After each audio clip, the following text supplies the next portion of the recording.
আদর্শ মানুষ হওয়ার জন্য কি কি গুণ অর্জন করা দরকার, এ বিষয়ে আল কুরআন অত্যন্ত সুস্পষ্ট দিকনির্দেশনা দিয়েছে।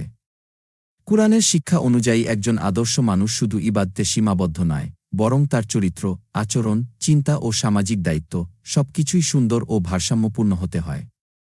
প্রথমত, আদর্শ মানুষের মূল ভিত্তি হল ঈমান ও তাকওয়া। আল্লাহ বলেন, সৎকর্ম শুধু এ নয় যে তোমরা পূর্ব বা পশ্চিম দিকে মুখ ফিরাবে, বরং সৎকর্ম হল আল্লাহ, পরকাল, ফেরেশতা, কিতাব ও নবীদের প্রতি ঈমান আনা। সূরা আল বাকারা 217 অর্থাৎ একজন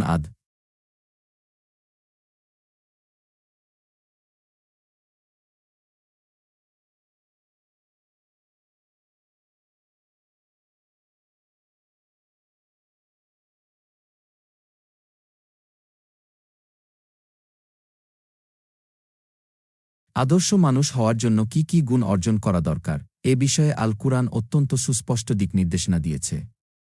কুরআনের শিক্ষা অনুযায়ী একজন আদর্শ মানুষ শুধু ইবাদতে সীমাবদ্ধ নয়, বরং তার চরিত্র, আচরণ, চিন্তা ও সামাজিক দায়িত্ব সবকিছুই সুন্দর ও ভারসাম্যপূর্ণ হতে হয়। প্রথমত, আদর্শ মানুষের মূল ভিত্তি হল ঈমান ও তাকওয়া। আল্লাহ বলেন, সৎকর্ম শুধু এ নয় যে তোমরা পূর্ব বা পশ্চিম দিকে মুখ ফিরাবে, বরং সৎকর্ম হল আল্লাহ, পরকাল, ফেরেশতা, কিতাব ও নবীদের প্রতি ঈমান আনা। সূরা আল বাকারা 217 অর্থাৎ একজন